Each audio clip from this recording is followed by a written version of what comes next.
Happy anniversary ఆర more no ଆମର ନା 11 ଇୟର୍ସ କମ୍ପ୍ଲିଟ ହେଇଗଲା 11 ଇୟର୍ସ 11 ବର୍ଷ ଆଉ 4 ବର୍ଷ ପରେ ପେନସନେବଲ ହେଇଯିବ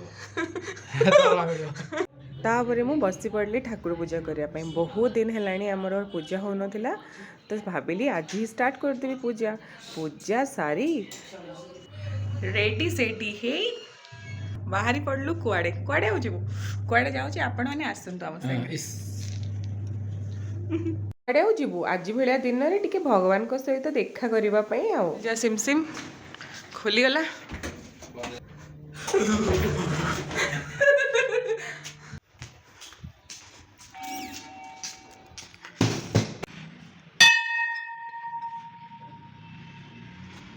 ଏଠି ମନ୍ଦିର ଗୁରୁଦ୍ୱାର ସବୁ ଏହି ଆରି ଭିତରେ, ଏଇଟା ତ ଆମ କ୍ୟାଣ୍ଟ ଭିତରେ। ତ ଆସନ୍ତୁ ଆପଣମାନେ ବି ଆମ ସହିତ ଦର୍ଶନ କରିବେ ମନ୍ଦିର ବି ଆଉ ଗୁରୁଦ୍ୱାର ବି।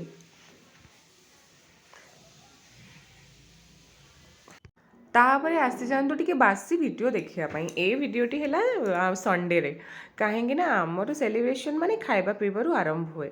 ତ ସେଦିନ ହଲିଡେ ଥିଲା, ତ ଭାବିଲୁ ଟିକେ ଖାଇବା ପିଇବା ସାଙ୍ଗ ହେଇକି କରିବା। ଆଉ ଏଠି ଜେନାବାବୁ ମଟନ୍ ଆଣିଥିଲେ, ମୁଁ ମଟନ୍ ପୁରା ସିଟି ବିଟି ଲଗେଇ ଦେଇଛି। ଆଉ ଏଠି ଆମ ଓଡ଼ିଶା ଦିଦି ପୁରା ମଟନ୍ ରାନ୍ଧିବାରେ ବିଜି, ସବୁବେଳେ ନିଜେ ଖାଇ ଖାଇ ଚିଡ଼ି ଲାଗିଲାଣି। ଆଜି ଦିଦି ହାତ ରନ୍ଧାଟା ଖାଇବି।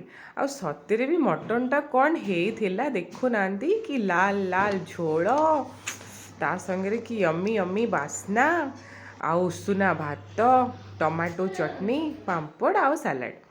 ତାପରେ ଏଠି ଛୁଆମାନଙ୍କୁ ସବୁ ବସେଇଦେଲୁ ଖୋଇବା ପାଇଁ। ଛୁଆମାନେ ସବୁ ଯେମିତି ଖାଇସାରିଲେ ଆମେ ବସି ପଡ଼ିଲୁ। ଆଉ ପେଟେ ଖାଇଲି ଆଜି।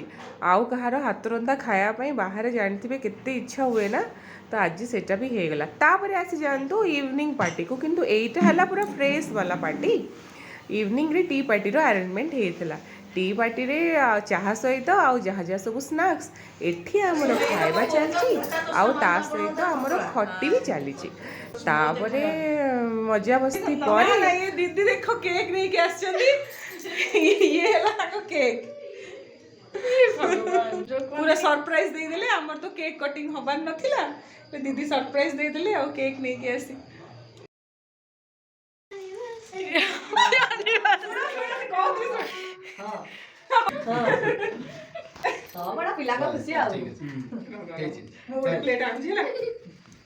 ସେଇ ବାବାଙ୍କୁ ତ କୁହ ଆନିଭର୍ସରୀ ତାଙ୍କ।